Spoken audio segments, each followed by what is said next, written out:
assassins are weak.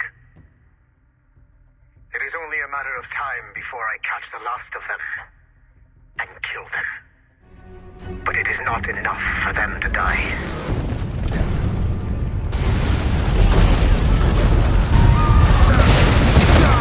What happened in Haiti happened in Portugal.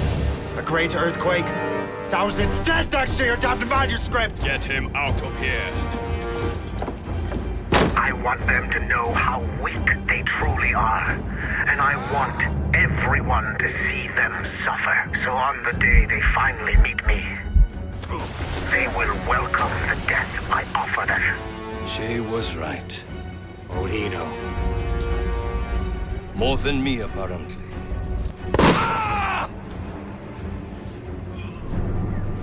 My plan is in motion.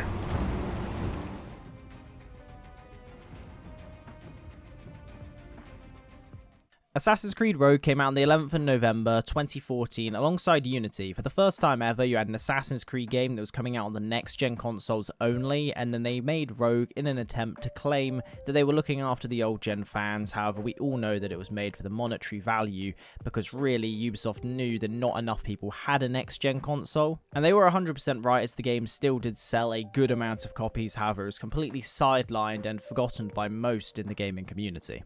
Assassin's Creed Rogue, though, is the worst selling Assassin's Creed title out there, but personally I do think the game is actually a better story, with better characters generally than some of the other games out there. When this game came out, all we got was a little trailer of a short clip of Shay walking in black nothingness, and then the world starts to open up around you when it's a snowstorm around you, there's the ship crashed and everything, and you see Shay then take out his gun to shoot the assassin who is whimpering on the ground.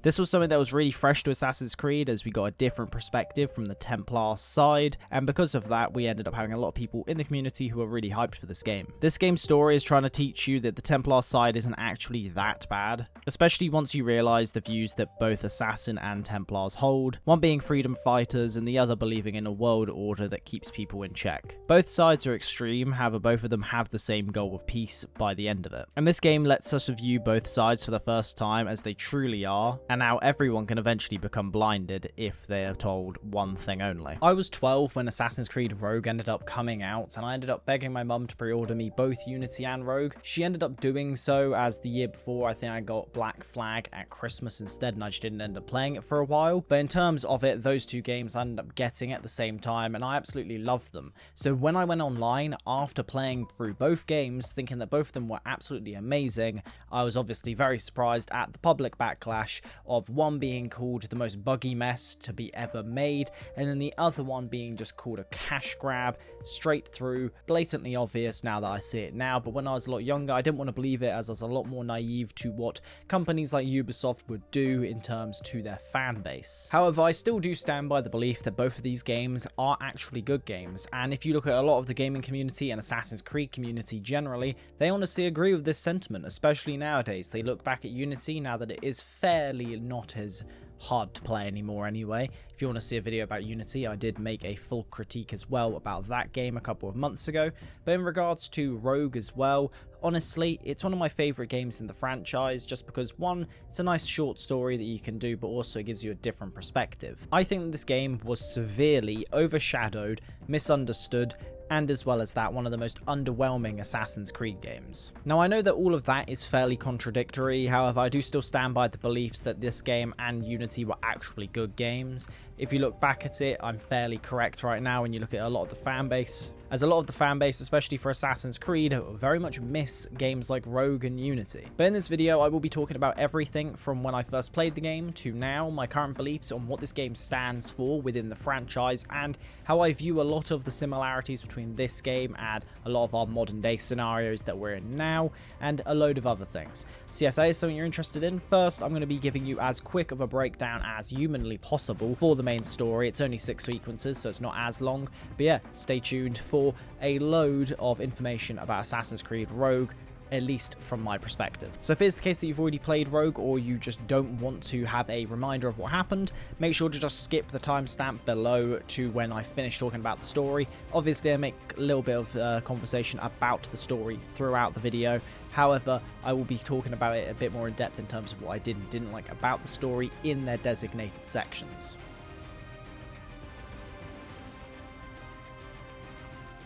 In this game, you'll be following the Irishman himself, Shay Patrick Cormac. Personally, one of my more favourite protagonists in the whole AC game. A guy who really doesn't belong to the Creed, but I also don't think he belongs to the Templars either. He's basically ends up just being belittled by them for asking way too many questions.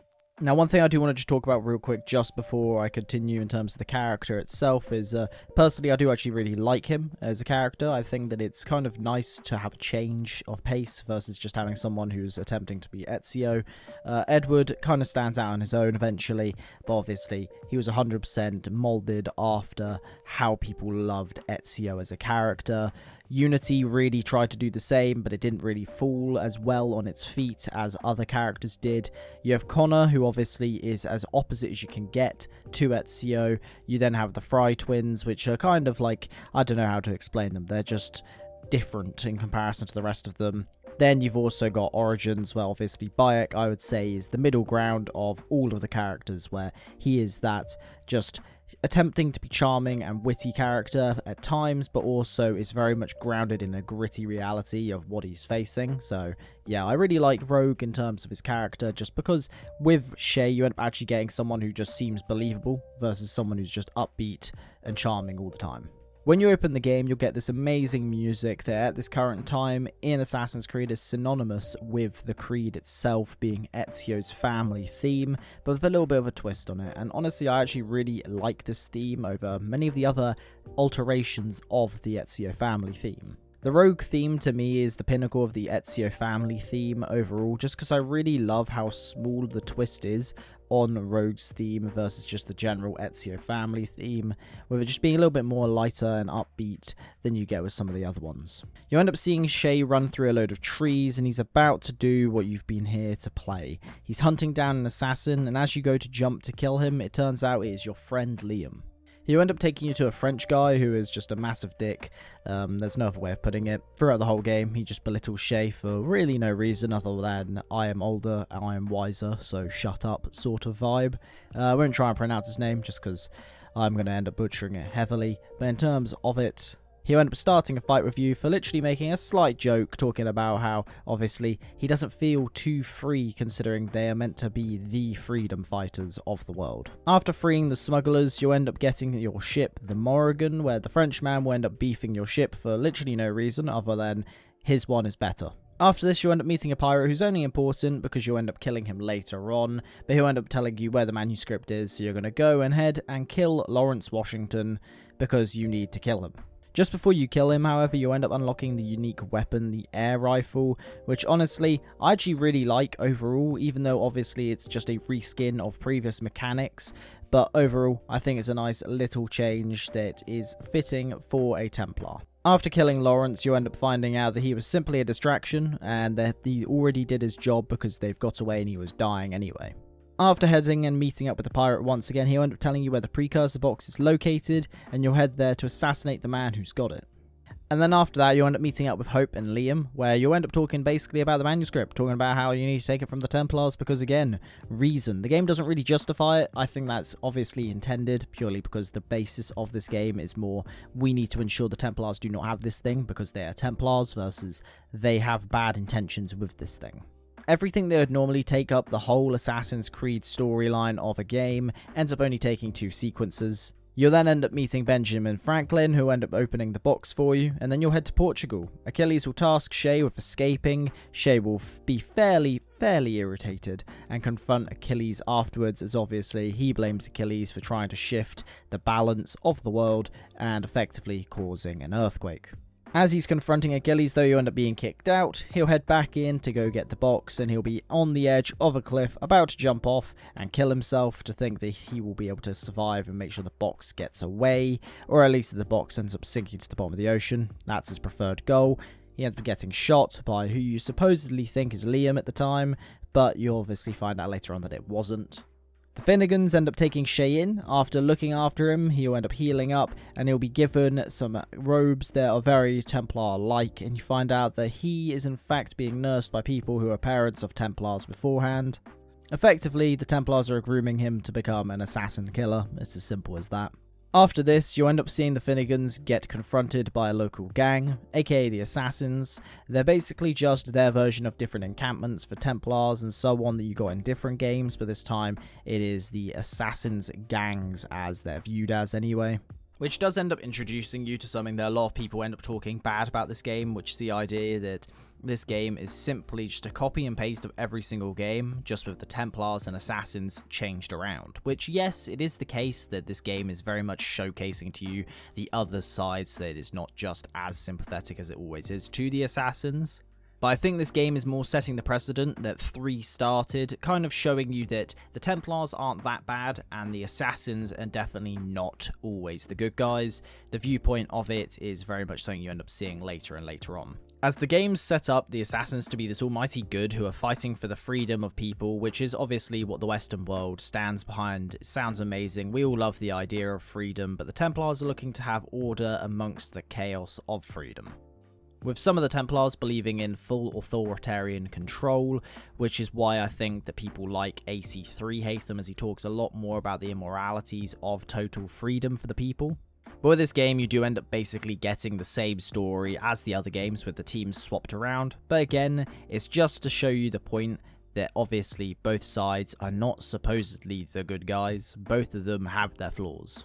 It's something that things like Game of Thrones and Breaking Bad were able to pull off really well within their shows, as it's really hard to do it within a game, I feel like, as the majority of people who play would rather play as the character who's 100% the good guy, like Ezio versus the dreadful evil Borgia family, versus someone like Arthur Morgan, for example, who sits in that grey area.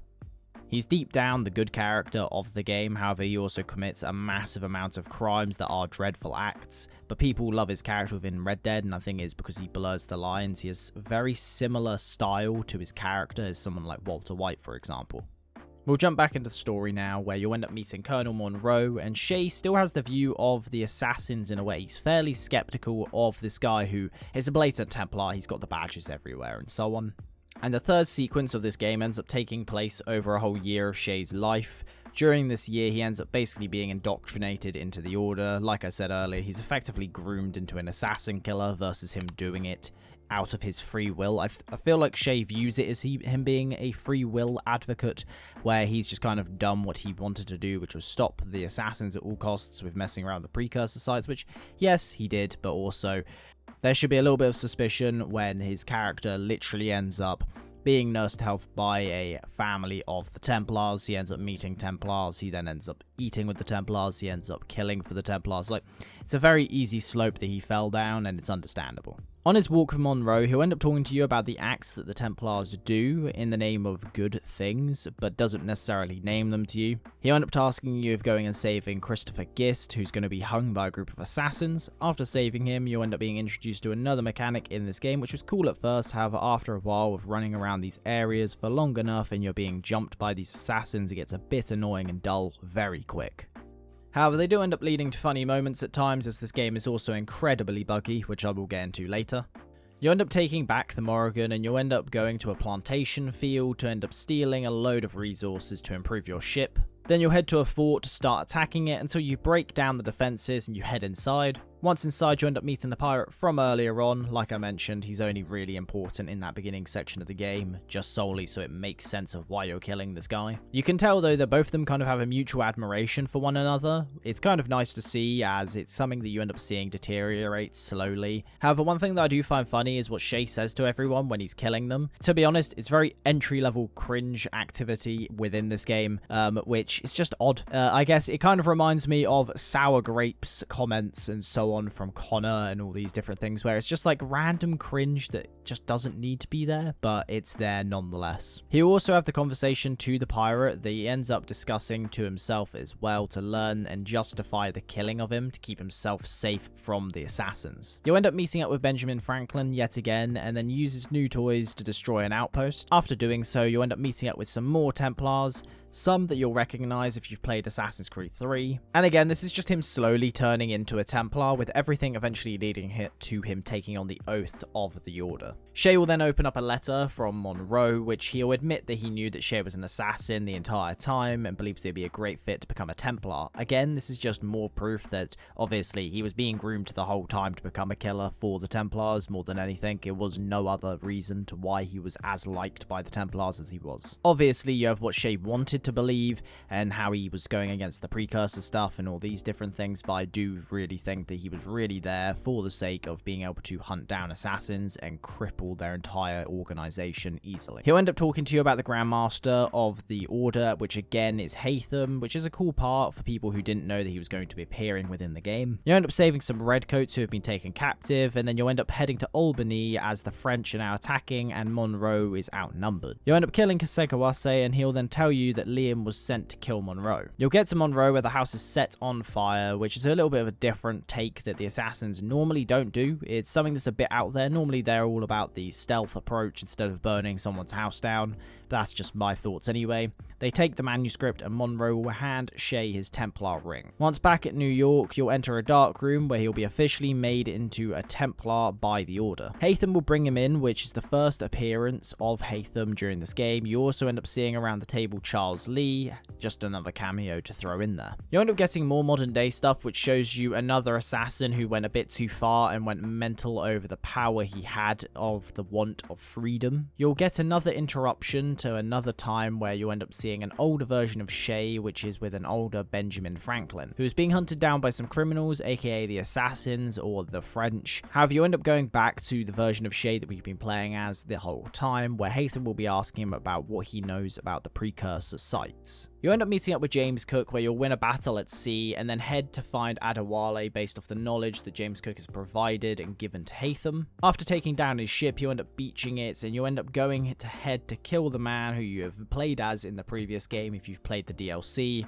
and you spend a lot of time with in a previous game, which is definitely a different take that we've not seen before.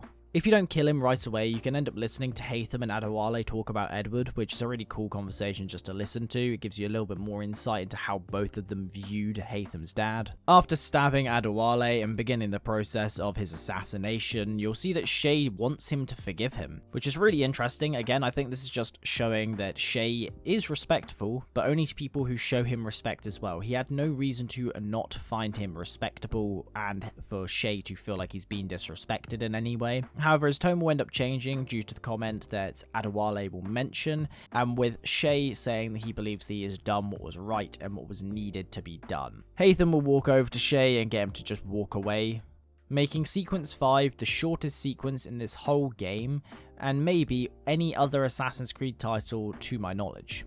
It'll open to New York, where Shay is overhearing the remainders of the assassins talking about their plans. You'll end up meeting up with Haytham, where he's trying to intimidate a guard to tell him where Hope is. Haytham does what he does the best, which is not really caring if he kills the guard with his hidden blade. He ends up showing it off for the first time in this moment. You end up seeing him, though, just not really care, do a Haytham special, and just kill the guy after he told him the information. Obviously, he wouldn't have left him alive because the guy would have just ran off and told Hope what happened. However, this is more of the cutthroat version of him that you see in Point of 3. However, 3, I would say, humanizes Haytham a lot more. Hope was able to get the box to work, so they now know where the next precursor site is. Hope ends up shooting Shay down because she knew that he was watching. She takes his mask and ends up allowing a load of toxins to start rising through the building, so you end up escaping and hunting her down. Both are struggling, and I find it really interesting as I find that they tried to set up a former relationship dynamic between Shay and Hope, however it never really got explored enough for anyone to really care.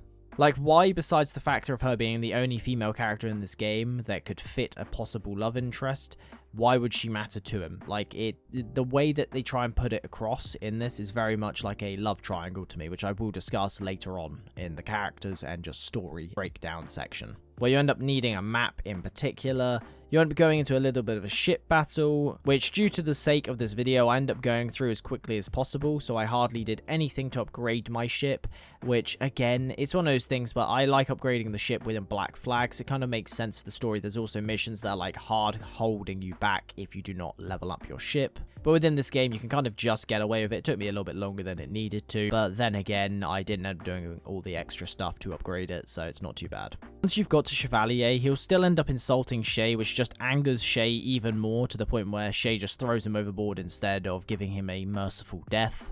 Which I do actually quite like, purely because I feel like it shows the Haytham side of him, which is the respect is earned very much so. Like, with Assassin's Creed 2, for example, Ezio learns over time to respect anyone, even if you're killing them. Like, even no matter how bad they are, you need to respect the fact that you're taking their life. In Rogue, and really with the Templars in general, their view is literally just, I'll kill you, it doesn't really matter. And if I do kill you, I'll only show you respect if you are actually worth respecting.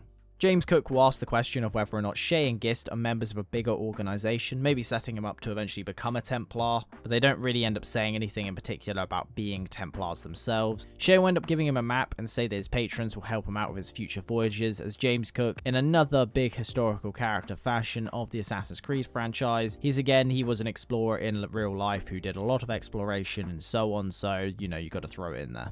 You and Haytham will start going after Achilles as he's at the Precursor Temple. Once there, Achilles will come to the realization that Shay was in fact right this whole time. I like how both Haytham and Achilles recognize that Shay is very arrogant. However, I'd say Liam is effectively as arrogant as Shay is the whole game. Liam will end up going to shoot Shay, but Achilles will stop him, which ends up unfolding in a collapse of the entire temple. Shay will chase Liam, and Haytham will chase Achilles. Once you've caught up to Liam, you end up having a little chat between the two of them, you know. I'd expect this chat to be a little bit more of something better, but it wasn't that great of a scene in comparison to some of the other moments in this game, considering they were meant to be like best friends, but you know.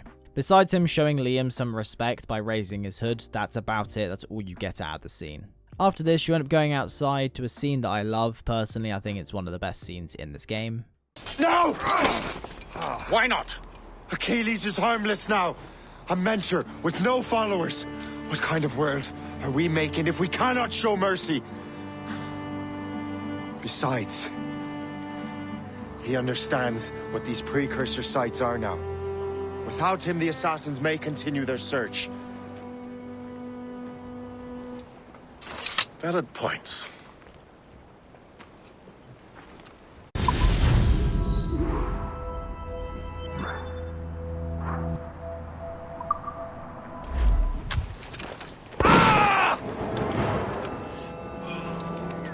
Never forget what has happened here. I won't. But the world will. Just the way that Haytham is shown in this moment, to me, is just true Haytham Kenway moments right there. You also get the setup to why Achilles is the way he is by the time of the third game, you know, using a walking stick, and why the assassins are next to nothing by this point. Haytham will end up talking to Shay about giving him a task to find the precursor box as a lifetime objective. You'll end up uploading the story of Shay in the modern world to find out and show the world how weak the assassins truly are. And once back in the world of Shay Cormac, you end up heading to the Palace of Versailles, which if you've played Unity, you'll end up remembering from the moment at the beginning where you see the two kids running around, aka Arno and Elise. Very much the exact same moments. This, when I was younger, was one of the most favourite moments I've ever had when just witnessing something within a game, because it was just so hyped up and so great to see a crossover that you've just never seen within other games properly.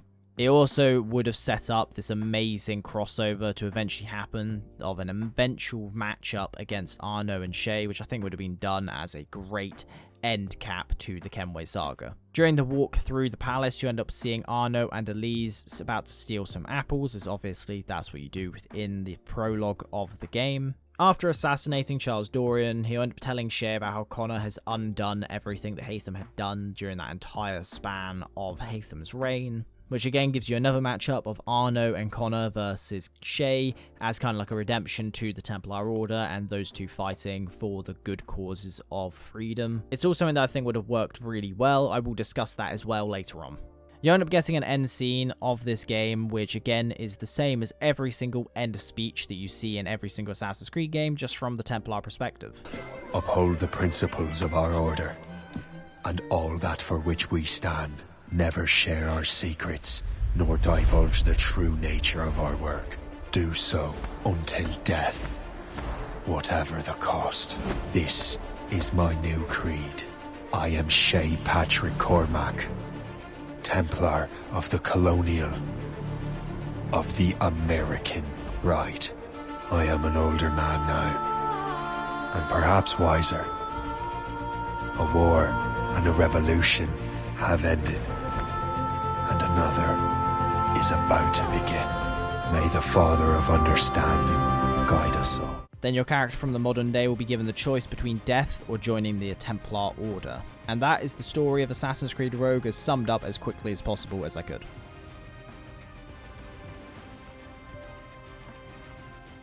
Now for this game, I do feel like this was probably the most buggy Assassin's Creed game I've ever played. I don't know if it's just that the original was this buggy, or if that the remaster one is more buggy than the original, because I don't recall it being this bad when I was younger. But when it comes to with this game, honestly, the bugs in this are ridiculous. It's almost every 10 minutes, to be honest. Around about 10 to 20 minutes, there's always something going on. They'll make you laugh half the time, but the other half the time, it just gets a little bit irritating. Obviously, it could be the case that I'm just blinded by nostalgia. However, I also feel like the game was overall just more buggy on the remaster. So anyone who has played both of them, please let me know in the comments if I am wrong about that. This is how you can truly tell that you're playing a game that didn't have much effort put into it at all. However, the game wasn't talked about because it was a buggy mess. If anything, I would say that it had more consistent bugs than Unity did, but that's exactly why this game wasn't spoken about. Unity was the bigger game of the two. You had one trailer that was showing off the grand scale of everything about it, with a showcase as well, showing off the new parkour system and everything. Not only that, but you were also taking us to a place and time we've never seen before. But when I say that there wasn't much effort put into it, I mean more along the lines of a lot of it was copy and pasted.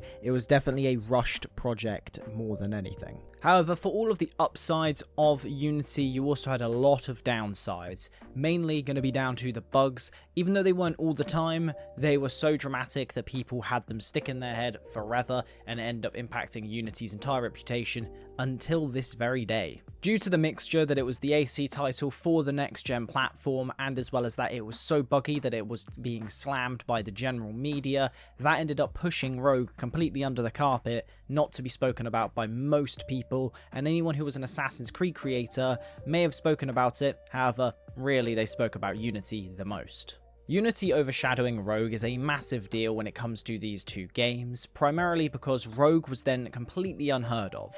Yes, the game may be short, buggy and extremely unpolished, but underneath all of that you actually get a game that is really good when you consider how it's one of the only games in the franchise to give you a swap up of perspective. Yes, it might just be the same game, just from the different perspective. All they've done is swapped the colours around, but it's the same game at its true core.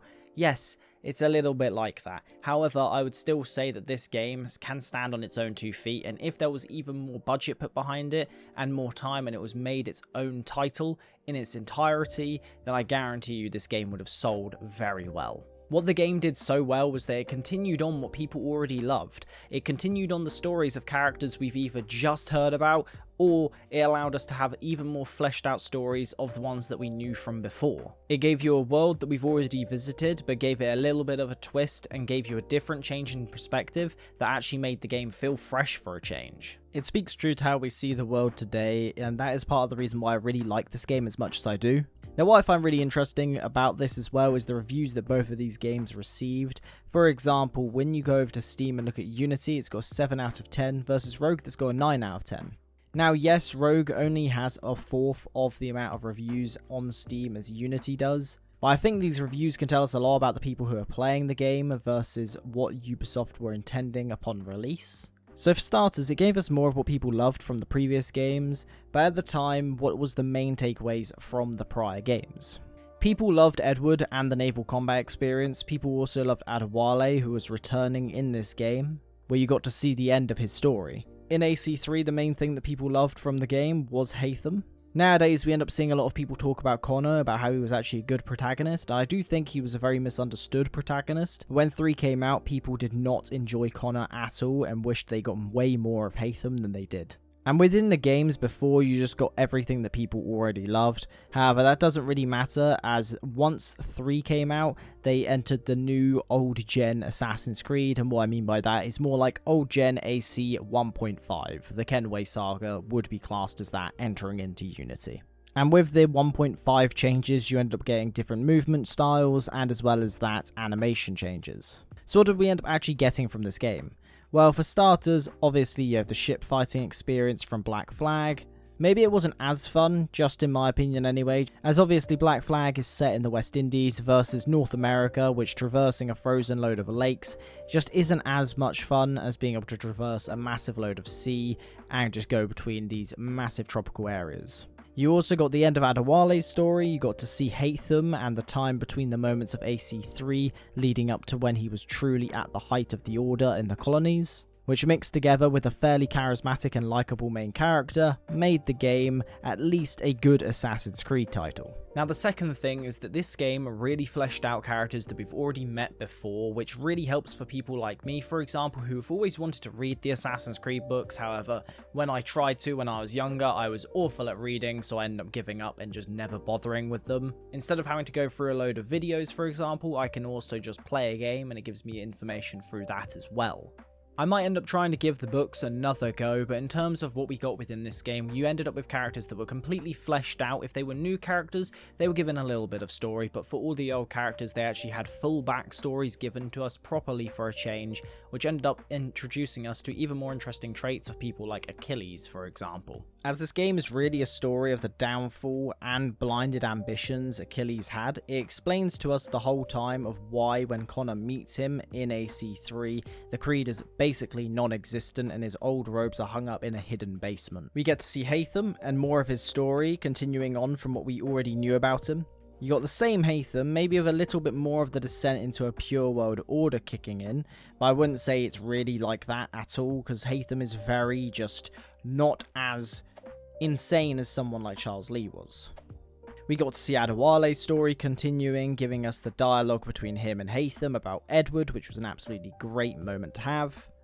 We also found out that he became the mentor of the West Indies, which I don't know if that was covered in a previous game. It's been a very long time since I've played Black Flag or the DLC Freedom Cry. Then to finish it at the best possible way they could have, they ended up giving us an interesting ending where you tied together AC Unity and Rogue by showing Shay kill Arno's dad, giving us even more of an inkling with Charles Dorian talking about Connor and how he ended the Templars of the colonial right, which just sets up again a sequel for all 3 characters that could have finished all 3 of their entire storylines off perfectly. Which, in terms of a video about it, honestly, there's 2 options. I will make one at some point probably talking about the idea of that sort of game, but also a channel called Master Assassin has made a great video going over those entire topics, so make sure to go check that out if you're interested in just the idea of what would have happened after the sake of it. The only thing I disagree with him in terms of it, and I will talk about this later, is that I don't think Shay would have used an apple, and or I don't think that he would have gone as insane because he would be a little bit more wary of using one. Effectively though, this game played on the prior elements that people loved about all of the games that came before. So the old fans of the franchise absolutely loved this game, and the ones who might not have ended up playing this game until recent years have gone back and played a game that reminds them of what they loved and honestly gave them a new experience that they haven't had for the first time in a very long time. And the last thing that this game does really well is changing the sides of the Templar cross over the Assassin badge. Now there are 2 reasons why I love this. The first is because once you get a little bit older, you start to realise that AC are effectively just the political sides, just on the extreme ends. The Assassins fight for the ideal complete freedom versus the Templars, who fight for order. Both of which are wrong, but both of which the ideologies share the same end goal of peace, however they have different full methods of getting there. Which again, it's politics in a nutshell when it comes to the climate of today's world. We are basically the most divided we've ever been, and I think this gives you a perspective of a blind loyalty from either side. It's something that I feel like Unity did really well, and I spoke about it in my Unity video essay, so if that's something you are interested in, make sure to go check that one out. It will be in the link down below once you've finished watching this one. But in terms of it, that I do think they did really well, just giving you two sides actually needing to be there versus the idea that one side is 100% correct. But the reason why I find this so important is because outside of the conversation that Haytham has with Connor on the rooftop, which I will go over in a second, every single game outside of 3 pretty much, and I would say bits of Unity, villainizes the Templars to a massive degree that honestly, it's very hard to view them as anything more than villains. Which honestly, I may end up making a whole video in its own right about that entire rooftop scene just because I love it. Tell me something. You could have killed me when we first met. What stayed your hand? Curiosity. Any other questions? What is it the Templars truly seek? Order. Purpose. Direction. No more than that. It's your lot that means to confound with this nonsense talk of freedom. Time was. The Assassins professed a far more sensible goal. That of peace. Freedom is peace. Oh no. It's an invitation to chaos. Only look at this little revolution your friends have started. I have stood before the Continental Congress and listened to them stamp and shout. All in the name of liberty. But it is just noise. And this is why you favor Lee? He understands the needs of this would-be nation far better than the jobberknolls who profess to represent it. It seems your tongue has tasted sour grapes. The people have made their choice, and it was Washington. People chose nothing. It was done by a group of privileged cowards seeking only to enrich themselves. They convened in private and made a decision that would benefit them. Oh, they might have dressed it up with pretty words. That does not make it true. The only difference, Connor, the only difference between myself and those you aid is that I do not feign affection. Now, I know this is a video about Assassin's Creed Rogue, but I had to bring up this specific scene in particular just because it's something that I actually really enjoy from Assassin's Creed 3, which was the attempt to humanize the Templar side in a way that, honestly, I do agree with. The world, if given total freedom, would just end up becoming chaos, and if a world ends up with strict order, it eventually becomes tyranny. That's something that the Assassin's Creed franchise is basically going against all of the time. It's the belief of total freedom versus total tyranny, no matter what. It's the two extremes that you get, and Assassin's Creed 3 was the first game out of all of them to kind of go and try and go into this idea a little bit more and explain why the Templars might not be that bad and why the Assassins might not always be correct. And then Rogue just kind of continued to build upon that idea. An example of this is how Haytham is so laid back in his approach, whereas Lee, I'd say, got tempted by power and corrupted very easily, destroying his original goal to change the world for good. Whereas Haytham kept his goal in mind for the entire time. I'd say that Haytham comes across maybe in his last moments knowing that what he has done was believed to have been right for the majority versus just himself, which I do think is a very big difference in comparison to these characters. However, I guess one of his biggest flaws though was believing Lee was this almighty savior and big figure for the Templar Order. The reason why this matters so much to me when it comes to my view of Rogue is because Rogue to me is a story talking about when you're blinded too much by the enemy that you seek to destroy, but also how much compassion can also blind you.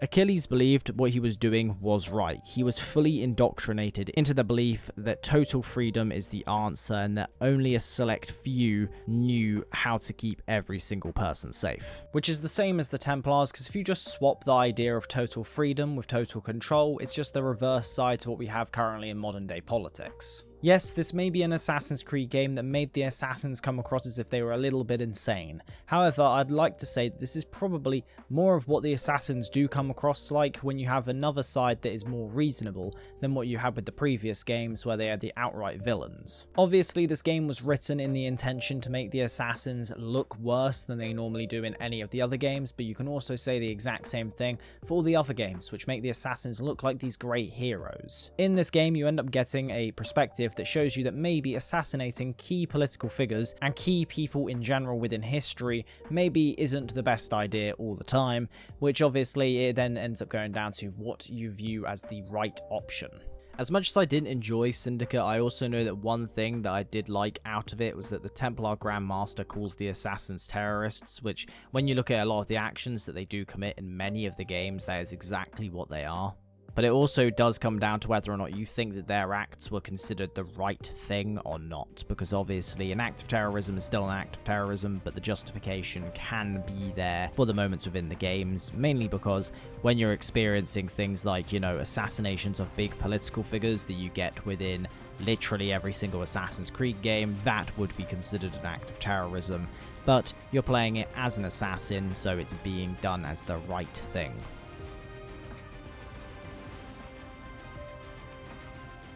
Before I talk about why I like this game, why the game is broken, why it's misunderstood, and incredibly underrated, I'm going to quickly go over some of the issues that I do see within the fanbase about this game, which is the blind infatuation that this game has got one of the best stories ever made with an Assassin's Creed, which I do think it is definitely up there as one of the better ones that you get, but that doesn't necessarily mean the bar is very high. I think Assassin's Creed Rogue is a good story at its heart, however it wasn't necessarily done in the best manner, and again that's all because it was the B-side game. As even though I've been describing to you a load of things that I think are good about this game, I also want to give you an honest representation into how this game really isn't necessarily 100% the best game in the franchise or anywhere near the style of things like the Ezio trilogy, AC3, Black Flag, even Unity. I'd say Origins is better, and so on. If I was to make an actual tier list from start to end of which ones in the entire franchise there were, I'd probably say that Rogue isn't going to be in the top 7, primarily just because of the way it was executed,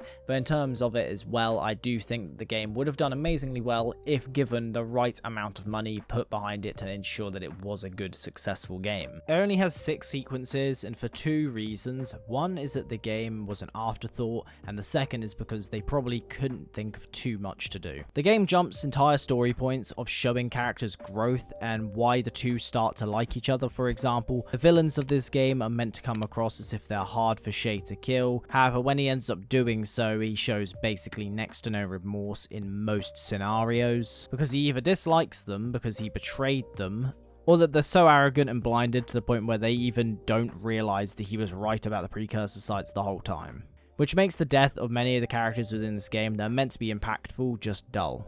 One of the best examples of this, in my opinion, is Hope, as in this game, like I mentioned during the story moments, she's meant to be this just kind of like badass feminine character that you get within the game, which, fair enough, shove her in. However, when it comes to it, I feel like there was just a weird love triangle in a way between Shay, Liam, and Hope by the end of it, which by the time you end up killing her, she'll end up treating you with the same level of respect as the pirate did that Shay killed right at the beginning, which redeems it a little bit, but not much, as Shay's reaction to her death, in my opinion, just wasn't justified. It was made out as if he had just lost someone who he actually cared tons about or even had a romantic connection to the character, but it just wasn't even looked into or developed in any way. It's the same sort of thing when it comes to Achilles and why he's the way he is in this game. It doesn't really get touched on too much. It's not even like you get a romantic scene of some sort from before he was an assassin, or maybe in a moment where she was about to die. In that moment, you could have got something that kind of pushed it a little bit more, but you just never see it. It just happens, and the viewer is kind of just meant to be like, oh yeah, he liked her in some way, their relationship must have been something there, because he just seems to care about her above mostly every single other character that he's killed so far. Instead of giving us an extra mission where they might have fleshed out Hope and Shay's relationship, instead, we got next to none of that. Not only this though, but this happens a lot in between sequences of this game. It's not just the Hope issue where she ends up just as a character that you're meant to care about, or at least Shay seems like he cares about, but there's no real connection there to give you a reason why it's happening. This happens towards just general character growth in this entire game. Normally, Assassin's Creed games do take place over a multitude of years, because obviously they don't want you to just imagine that this guy's just gone through tons of stuff over the course of 2 months. The game itself is meant to take place over multiple years. However, with a game like Rogue, you end up with the issue where instead of just doing the character growth because, you know, they needed to actually make a good story, they needed to make a game that was easy to make, so what did they do instead of actually having character growth? In the moments where he starts to age up slightly, the character growth is meant to be in there somewhere, so his relationships with people just come out of the blue because I guess they happened off screen. As in my opinion, I think one of the other characters that really shows this to me, and I don't see people talking about it enough, is Colonel Monroe. As to me, I don't really see a reason why he likes him so much. He's meant to be the nice older guy who's the great idea of what a Templar is. He's meant to be the I am a good person above all else who also follows the Templar ideals. But in this game, what happens? He seems very off on Colonel Monroe, and he basically just says, go use the money that you've just taken off of the gang you've just beaten up to improve this church, and then Shay automatically believes he's a good guy because of that. It just doesn't make sense to me. It's not even like actions were speaking louder than words in that moment. That's what they say in that very moment, is the idea of maybe my actions will speak louder than my words will. What actions? You just told me to put money down on improving a church, nothing else. There isn't enough in the moments that actually tell me, okay, yes, I can understand why he's a respectable character for Shay to be like, oh yes, I really like his character.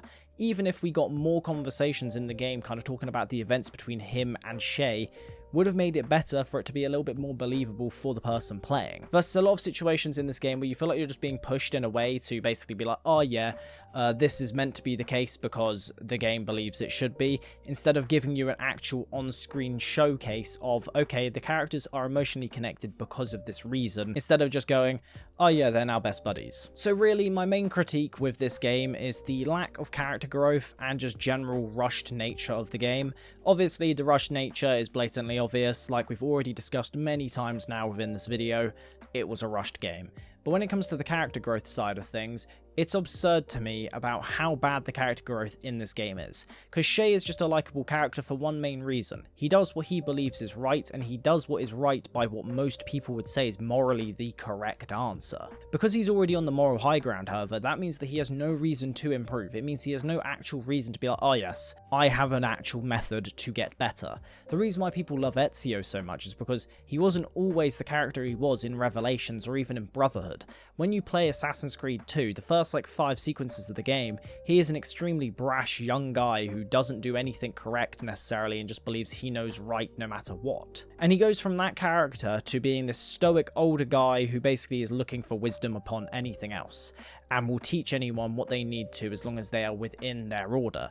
All of these things are just actual great character traits that get learned over time versus just a character that is just good because he is good and that he has no reason to grow. That's about it. You don't even see any of his actual bad attributes start to go away within this game. So I'd say those are my 2 key takeaways when it comes to my critical errors in terms of how the game was made. So one big thing that is really easy to explain is why this game is so broken. First of all, I would like to just stand by my belief, which is that this game has way more bugs than Unity as an average anyway, as Unity had way more dramatic bugs. So when they happened, they were extremely noticeable, whereas in Rogue, the bugs are just constant and they're smaller bugs, so you don't notice them all the time. For example, when it comes to running, jumping, fighting, and just general NPC spawning. But with the dial turned up to about 5 times. Every 10 to 20 minutes, I'd say you'd experience a bug, which most of the time just ended up making me laugh. But some were just frustrating, as you would just end up in moments where it would affect you moving around, for example. And like all the games that came before, when parkour bugs come around, it's one of the worst experiences to have. One thing that I did find really odd about this game is what happens when it comes to the animations continuing when you get interrupted in fight moments. Just before I talk about it, I'll just give you a quick explanation for how AC fighting has worked since its inception. When you're fighting in an AC game, you effectively just have a load of animations generally, and the buttons you press just start playing an animation. So when you parry someone, for example, an animation will then start and then go to end and finish. In the other AC games like Black Flag, when you start a parry and someone is attacking you, which was rare to end up being attacked, during a parry animation, but if it did happen, normally the animation would just kind of stop, whereas the AI that you're fighting in this game just kind of continues to be fatally injured, which makes no sense to me. It's as if like they just are fighting a ghost afterwards versus, what it should do, which is if you are not at a point where you stab them through the neck, for example, they shouldn't just drop to the floor because, they're fighting a ghost animation.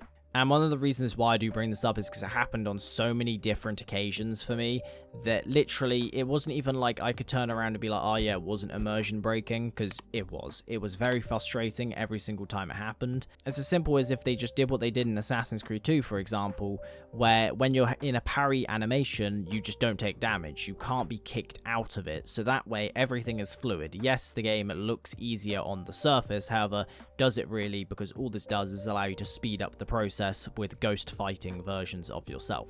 Now, the reason why this game is as broken as it is, like I mentioned earlier, is that this was not the flagship game. Unity was. So the massive amount of funding that went behind that game in comparison to Rogue was probably very substantial, as you can't actually find out anywhere about how much they actually spent on Rogue, but they did copy and paste most of the game's entire basis from prior games.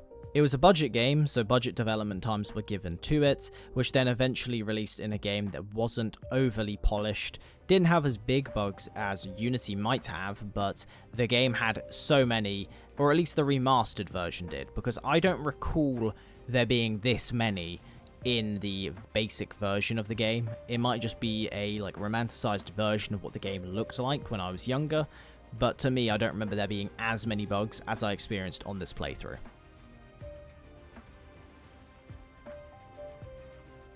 Now, one thing I have spoken about within this video is obviously the idea that this game is a mixture of Assassin's Creed 3 and 4. That's a very easy way to look at this game, as it's just an easy cash grab and that's how it's viewed. That's how it was viewed when it came out. However, I'd say in today's world, especially within the rabid fan base of Assassin's Creed, it's viewed, if anything, as a great game, not just because it's a copycat, it is because it actually had a okay story with a decent gameplay system. A lot of people will go, oh, yes, it was a cash grab. However, at least it was not an RPG Assassin's Creed game that we're then running around in Viking England doing nothing Assassin's Creed related. However, the game was simply a copy and paste of many of the different attributes of the previous two games. Great example is the actual ship fighting mechanics. Were they any good? Yeah, I guess they were literally the same, maybe some little increments that were actually a little bit better, but really, did they make enough of a difference to make it better?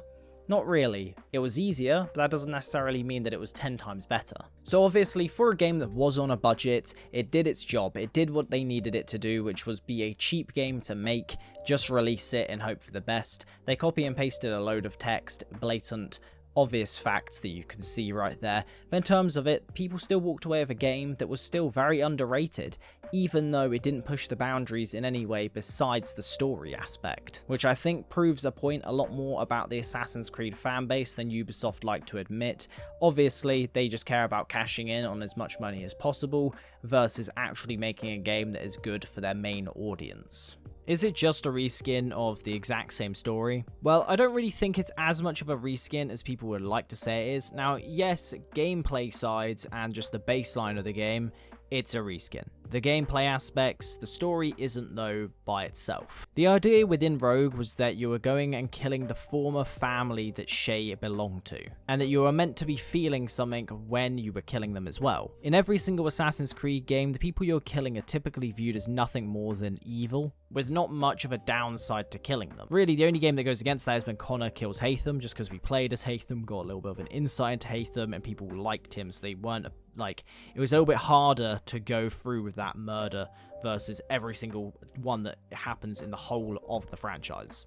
In Rogue, however, they were once Shay's brothers. They were meant to be more sympathetic. However, the story was lacking in the development of a lot of these characters, that you just ended up half the time in a game killing people that really you didn't care about or you just disliked in general. So I do think the game's story is an Assassin's Creed from the perspective of the other side, but the game did try to humanize a side that we've never seen in a good way before, which does make it stand out from any of the prior games and even games now. For a throwaway game, they were able to leave an impact on pretty much anyone who played it. Shay, to me, is one of the better protagonists within the Assassin's Creed franchise. That's against everyone, really. I'd probably say that he's 100% better than Cassandra, Eivor, and both of the Fry twins, mainly because, to be honest, neither one of them I actually liked that much. I didn't mind Evie, but Jacob was just irritating. I think most people can say that, yeah, he was a bit irritating. But in terms of it, though, I think that his character was probably on the same level as someone like Connor, for example. Someone who, both characters are very underrated, but nowadays I think they're both looked at as decent characters. I think if we were given more time with either or character, both of them could be on the same level of love as someone like Ezio or Haytham as well. Now, one of the main reasons why I like Shay, and really why it contributes to me liking the game at large, is because he just does what is simply right and is a human response. It's one of the reasons why I love Joel from The Last of Us, because he simply does, at the end of the game, something that is very human and a lot of people would have done in that situation.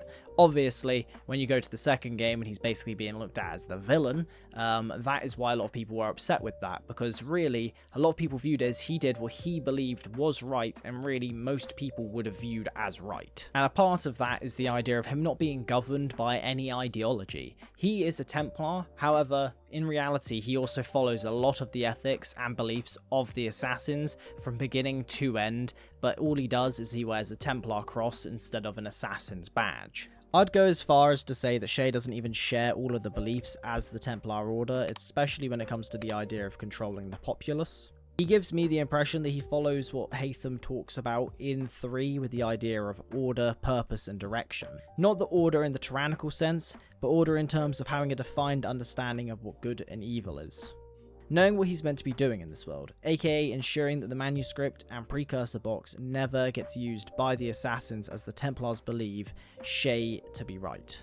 Nothing to me would prove that I'm wrong in terms of those regards, as even though Haytham wants the precursor site when he's talking about it, especially for Assassin's Creed 3, he seems more intrigued than anything else. He doesn't want to alter the world itself.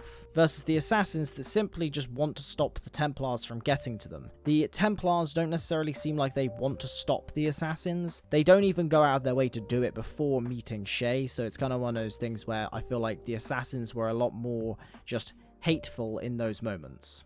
In terms of the direction, purpose and order, all of them fall within the same categories of one another, as all complement each other very well. His purpose was to stop the Assassins from causing any more of these earthquakes, which is a very just a noble goal in itself. He then is given a sense of direction in giving him a mission that is a lifelong mission that will span over many decades. And in that aspect, he believes that he's able to control something, and that something that he can control is chaos from unfolding. His character is the middle ground that you don't get within many of the games, not the Charles Lee, Cesare Borgia, or Germain character that you would get within the other ones. He represents what happens when someone realizes that what you're told was wrong, or at least the extreme ends were wrong, and that you shouldn't just believe the extreme takes that both sides give. The different perspectives in this game is one of the best ways of showcasing to everyone about our politics, in my opinion. This isn't just modern day politics in terms of our polarization, but politics in general in terms of both spectrums of everything to do with it. I've already gone over this quite a bit within this video, so I won't talk about it too much, but in terms of it when it comes to politics within games, I think this has actually done it in a great way that isn't just completely shoving it down your throat. It shows you a side that proves that not always is freedom, at least total freedom, the answer to every single resolve in life or issue within life. It doesn't answer every single question, and sometimes you do need a form of order to allow things to thrive properly. Both are required, and Shay is this character that's in that in-between zone where really he's only sided with the side that's going to allow him to get his goal done that he needs to get done, or at least he believes he needs to get done. He's choosing what he believes to be right at that very moment.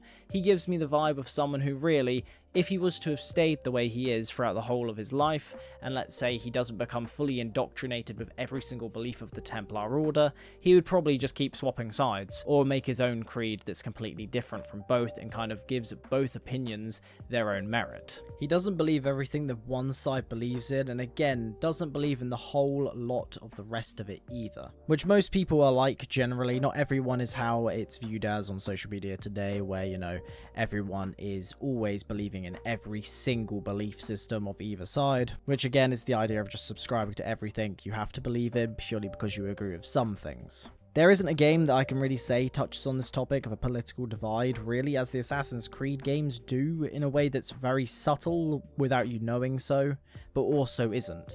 It's obvious when you look at the games, especially from a storytelling standpoint, that they are heavily in favour of the Assassins, but you do get blinded by the ulterior viewpoint of the game in itself, which is the idea of pure freedom. That might be an overestimation of the media that I've just consumed that we've been entertained by, but overall I do think that that's at least something that goes under the radar of these games, because it's always viewed as Templars versus Assassins, which is just another name for the political divides that we have in today's world. Haytham. This is something that I think we can all agree on is just best for everyone.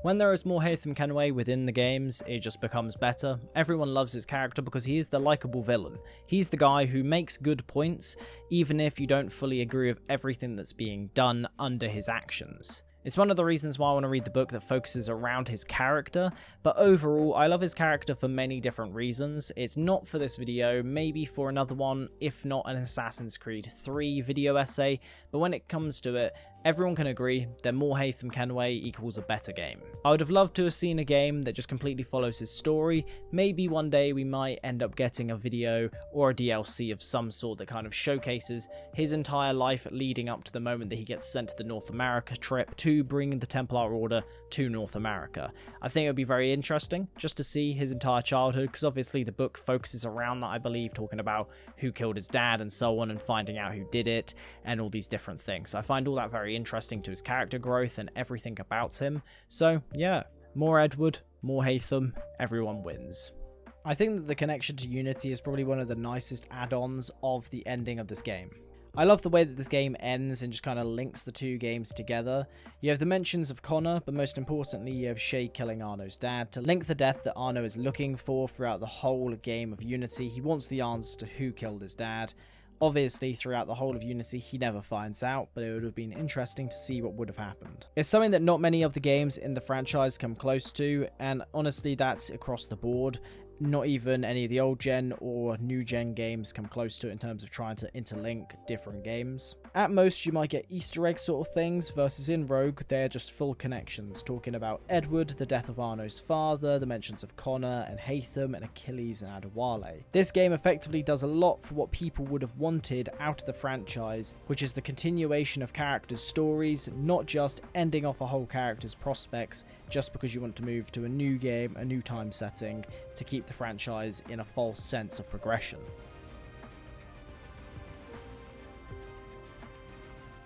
Future potential. Now this is something that this game has plenty of, the Assassin's Creed 3 game and Unity also have. I've already mentioned it briefly within the past of this video. I wouldn't do it in the same manner of Master Assassin's video where Shay goes mad with power and so on. I would do it in a way that was kind of similar to something either like The Last of Us 2 and or something like Game of Thrones, where you go between the three different perspectives all the time, and I think it would work a little bit better than something like The Last of Us 2, purely because all three characters are loved.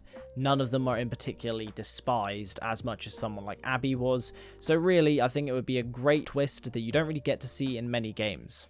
So the reason that I end up bringing this up is because I don't believe that Shay would have gone mad with power unless he may have been using an apple. Which, if that was the case, then sure, I could imagine Shay eventually becoming this big evil guy. However, I also imagine that he would have been extremely skeptical of anything that was a precursor item. So I would definitely have loved to have seen a game where the opening of the game, let's say for example, is a cutscene of the final fight between Arno and Shay, where both of them end up on the brink of death, not knowing what's going to happen, and the Animus system will corrupt, like the memories of Shay and the issues that you get with Arno's memories, when the assassins are trying to hide from Abstergo. You're then sent back to Paris not long after the end of Unity, where Arno will be sent on a mission to the colonies to help Connor take on the threat of the current new order of the Templars that's being led by a man who they're both unsure of who they are. As people might think, surely Connor would have been told about Shay by Achilles. However, I think he would have been too prideful to have admitted the grave mistake that he made, that the ignorance that he had was the reason why his brotherhood fell apart. Many being killed by Shay, making it something that Achilles would have been scared to admit. During the beginning stages, you would have seen Arno help out Connor, training some new assassins maybe, going on some missions around the north of America, between the US and Canada. During all of this, you'd end up seeing both of these master assassins open up to one another about everything they know, from Arno's dad to all of the events that transpired in Assassin's Creed 3 with Connor and Haytham. With all of it ending, in my opinion, with something either like Connor dying to Shay, or he dies in a big event that's led because he was assassinated by a Templar or was taken captive in some way. In the last moments of this game, definitely would have been Shay and Arno fighting one another, and in these moments, either before this, maybe let's say the sequence before, you've got Arno having taken Shay captive, and Shay will admit to killing Arno's dad in this way that's kind of like a one-upping of both of each other, talking about how one's destroyed their creed and so on. Just something to give that end fight some bit of emotion behind it. And then just by the end, you'd see Arno kill Shay. I just think that it would have made for a great sequel that definitely would have been set up to end all three characters in a community that people love.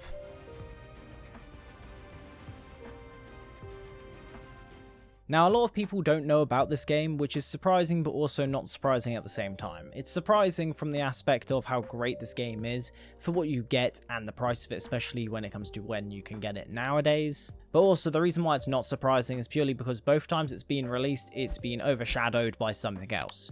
For example, the initial release was overshadowed by Unity, and then you've got the second release, which was the remastered version of the game, which was released under Assassin's Creed 3's remaster as just effectively like an add-on that you could get in addition with Assassin's Creed 3. So they weren't really released in their own hype sort of thing, it was just the case of, okay, it's out there, if you want it, go for it. There wasn't much push by Ubisoft to really make you want to play this game. Which again is just going to make this game an afterthought for many, not only due to the fact that this game is the lowest grossing game in the franchise. Ubisoft probably have no care to have this game be at the front and center of a lineup ever again, with them maybe believing that simply people don't care about playing as a Templar, or people thinking that they just aren't doing anything right as a Templar. As if this was something that they thought about, I really do think Rogue would have either had a sequel or we would have had another game that's either a DLC of another game, giving you the opposite side's perspective, kind of similar to what you get within Dishonored, for example, with the Knife of Dunwall DLC and so on. I think an Assassin's Creed game that would have been set up in a way that you jump between perspectives of Shay and Arno, for example, would have been really cool, as both characters are ones that fans love, but also fans would be rooting for both of them to be the winners.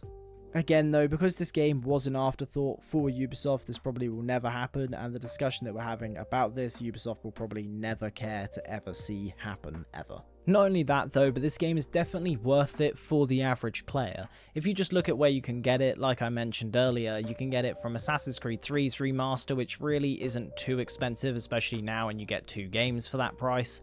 But also, even if you bought it by itself, let's say on Steam, for example, you can get it for very cheap and enjoy a great Assassin's Creed experience for not a lot of money. You might end up finding yourself really enjoying a story around a character who we've never really been able to see through the perspective of ever again or before that. But also, you'll probably become like one of us who really wants to see a sequel for 3 characters and see who would come out on top out of the 3 beloved characters. So why do I think this game is misunderstood?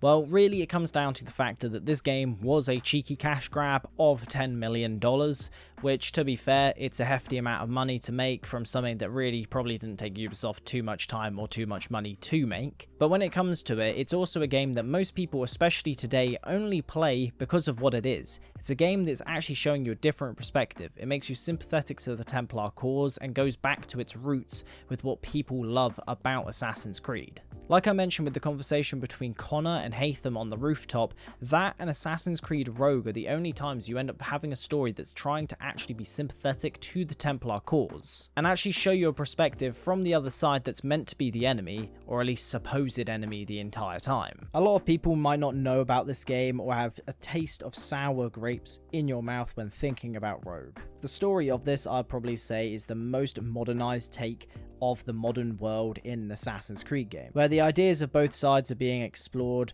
with neither one of them being particularly right or wrong. You follow a character that is similar to many people in the modern day, not sure which side is telling them the truth and which side they need to believe in. Not taking their entire ideology to heart, yes, Shay might be a Templar, but not in the same manner that Rodrigo Borgia was a Templar. Shay doesn't want power to control over other people and countries. He wants order, structure, and purpose. Something that we end up not knowing enough about in today's world. We confuse order and structure with tyranny, and freedom as peace. Either side is correct to a degree, but how far to one side will you go until you become like Cesare Borgia or the Fry twins, where they're effectively committing massive acts of terrorism in the name of freedom? Who knows? Now, I love this game for all the reasons that I spoke about within this video. This game is something that actually made me think a lot, especially in the writing process of this video, just thinking about all the different perspectives that this game tries to take on, and kind of all the beliefs that people have of this game before they even ever played it, and even playing it to this day when people try and tell me, oh, well, I tried Rogue out for the first time, it was actually amazing, I'm surprised I never played it.